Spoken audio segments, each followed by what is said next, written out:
Good morning, folks. Welcome back to the farm. Thank you for coming out and hanging out with us. There is so much going on the homestead right now. We're about worn to a frazzle trying to get everything done. Harvest is coming soon, and I won't have a lot of time once harvest hits. So we're going to try to knock out as much stuff as we can. So stick around and we'll show you what we're doing today.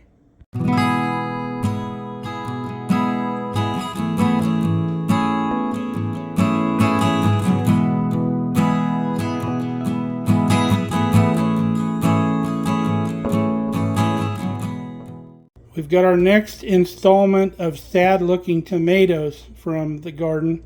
I need to get all these washed up, cored, and scored and placed down in the freezer with the rest of those that we've already done. So that's my first thing. We have our remnants of canning the rest of our peaches that we have over here. And then we ended up with a bunch of peach juice. I have 16 cups of peach juice that we're going to turn into jelly as well.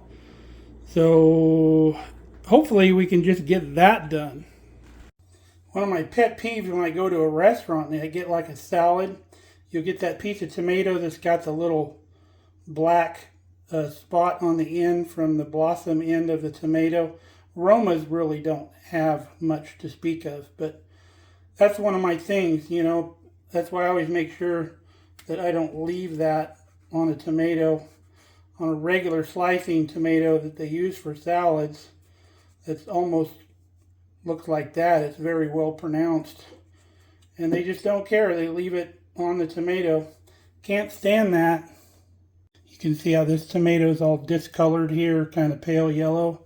But when you cut that skin off, it's pretty much, that's as deep as it goes. So it doesn't really hurt the tomato. And then once we get these out of the freezer and they thaw out, the skin will pretty much fall off of these, and that will be gone with the skin.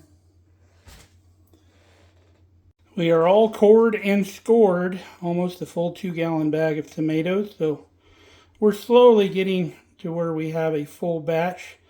So these are going to go in the freezer, and then we'll be back up to mess with our jelly. Now I have a line on some more tomatoes.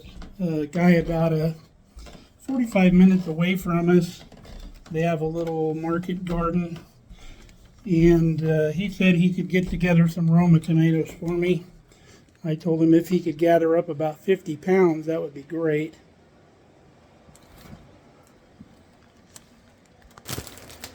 There's our last bag right there. Put these down there. So we have quite a bit of jelly and jam down in the root cellar already, all kinds. Some of it moved here with us to Nebraska. So I contemplated on whether making this peach juice into jelly or not. But here's my idea.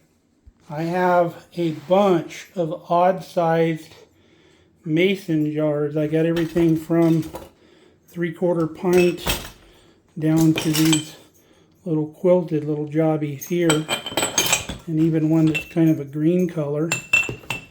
But what I thought was I'll just make all this up and then I can gift it to people using all these oddball jars, and then I don't have to worry about getting my jars back. All right, let's get on our jelly. So the easiest way to make jelly is to start with 8 cups of juice. And because you're starting with 8 cups, you only need 2 teaspoons of powdered pectin, and it's always 3/4 of a cup of sugar for every cup of juice. So when you use 8 cups, it makes it simple. 75% of 8 is 6, so 6 cups of sugar. And we have all that in here. Now when you're using powdered pectin, you want to put your powdered pectin in cold, and I always put it in before the sugar so it mixes well with the juice, and I stir it really well, and then I add the sugar and stir that in. So make sure you get a good mixture of the pectin and the juice. Now powdered pectin goes in, like I said, cold. If you're using liquid pectin, Liquid pectin always goes in when the mixture is hot, right before you pour it into jars. Now this is going to take some heat to melt all that sugar. And then once everything's melted, we're going to bring this up to a hard boil. And that's a boil that won't go down when you're stirring. Now the important thing when you're making jelly is don't decrease the amount of sugar or pectin. Always follow the recipe, because if you start messing around with the recipe, you take the chance of your sugar or your jelly not actually gelling. But if it doesn't gel in the jar, don't throw it away. Just call it fruit syrup instead of fruit jelly. Fruit syrup can be used for lots of things. In our peach canning video, we talked about the syrup in the bottom of the peach jar or in the jar. That makes really good peach tea. And then you can use syrups for all kinds of recipes, like our firecracker shrimp that we make. You could use peach syrup if you didn't want to use the jelly or whatever. It is usable, so make sure you don't get rid of it. Now, some people will dump their jars back out, wash them up again, and redo their batch by either adding more sugar or more pectin and get it to gel. We're going to actually do a little test to make sure our jelly is going to gel before we put it in the jar. Now, the other thing you need to do, other than not mess with your sugar and pectin content, you need to check the temperature of your jelly as well. Your jelly should get to 220 degrees to ensure that it's going to gel. Now, let me explain how that works. Most of your, or all of water, boils at 212. As water is cooked out of the mixture, the boiling point gets higher and higher. So you want to cook to where you lose enough of that moisture to where your temperature will actually get to 220 degrees when it's boiling, because you've lost that water. So that's another way to make sure that your jelly is going to gel. And you do that with a frying or candy thermometer. Now, just like when you're making not caramel, but toffee or something like that, that would get to an even higher temperature where it gets even harder. And those are called the different stages of sugars, like your softball stage, your hardball stage, all that. The more moisture you cook out, the harder the mixture is going to be when you're done. Now, once your sugar is dissolved, and you can tell that because you can't hear or feel any of the granules on the bottom of the pan. Once that happens, you can stop stirring, because as this boils, it's going to continually stir itself as it boils, and because there's no solids in this mixture, it's purely juice, you're not going to get scorching on the bottom as long as you boil slowly and not go crazy with the heat. Now, another factor you need to deal with when you're boiling thick liquids is foam. You don't want to create a lot of foam, because that'll kind of ruin your jelly, and the appearance isn't good either. You don't want any air trapped in your jelly either. So as some insurance, I take about 1/4 of a stick of butter, and we'll put that in the pot now that it's starting to get warm, and that will melt, and that'll help keep your foaming down in your liquid. We're just using our big stainless steel stock pot instead of our giant water bath canner, because we don't need a lot of room. A lot of these little tiny jars I can stack in there, so we'll be able to fit all of this in this pot. Now, another thing I love about my Wherever pots, I got this set of pots years ago. Not only do the lids have strainers in them, they've got really good pour spouts that don't dribble down the side. So when we're ready to fill this liquid into our jars, I don't need ladles, I don't need funnels, none of that. I can pour right out of my pot, and that goes really fast. And our jelly jars only need a 1/4 inch head space, so that's about, less than half of what we usually leave. And then needs the water bath only 5 minutes, so jelly's not too hard. Now, you may be questioning, I have all these different sized jars, aren't there going to be different water bath times for the different size jars. The 5 minutes is for pint-sized jars. These are anywhere from half pint to 3/4 pint jars, and we're just going to go with the 1 pint time, so we're safe for everything, even if we threw a pint in there. And unlike if you're canning like peaches like we just did, if you go longer on the times, it's not going to hurt jelly like it would a peach where it would turn to mush.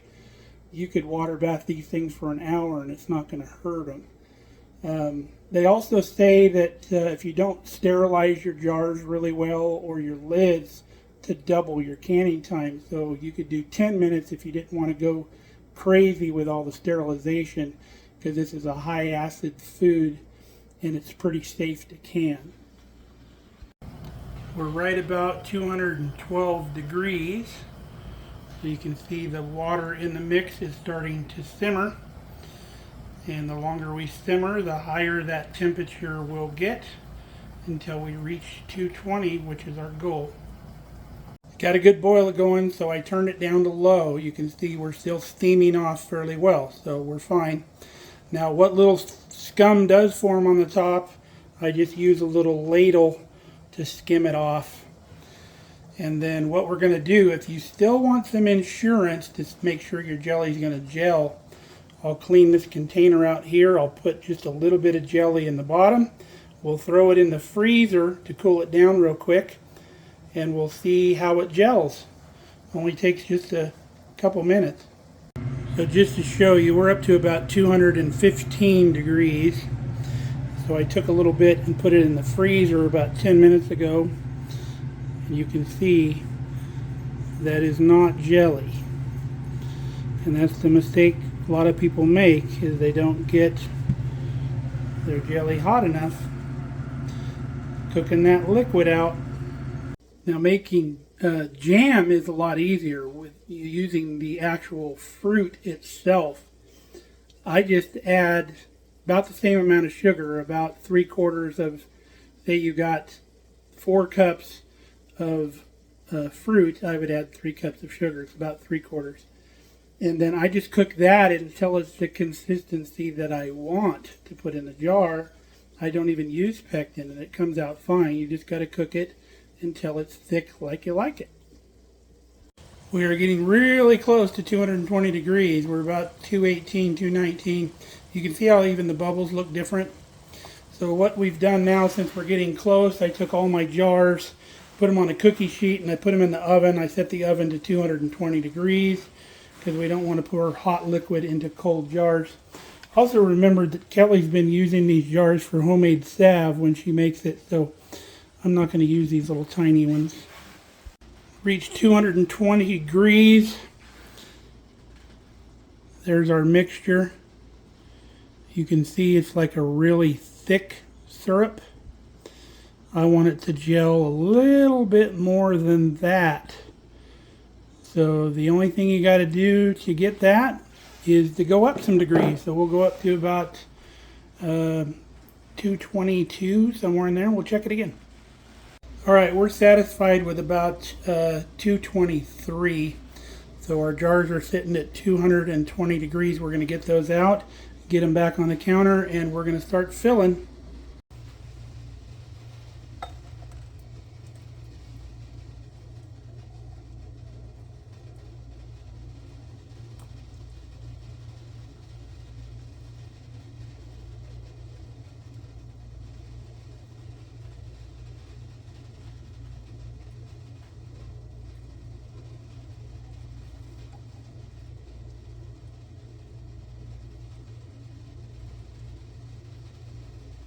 Got 5 in a partial jar, so we're going to get these put in our canner. We put a few quart jars in there just to keep the little jars from bouncing around. So we got to bring this back up to a boil, and then 5 minutes and they're ready to come out. There's our sample right here. You can see that's jelly. Well, as soon as the canner was done, I turned the fire off and took my lovely wife to dinner and a movie. So we just got home and I took them out. There's our lovely peach jelly. And if you wonder if it gelled, I think we were successful.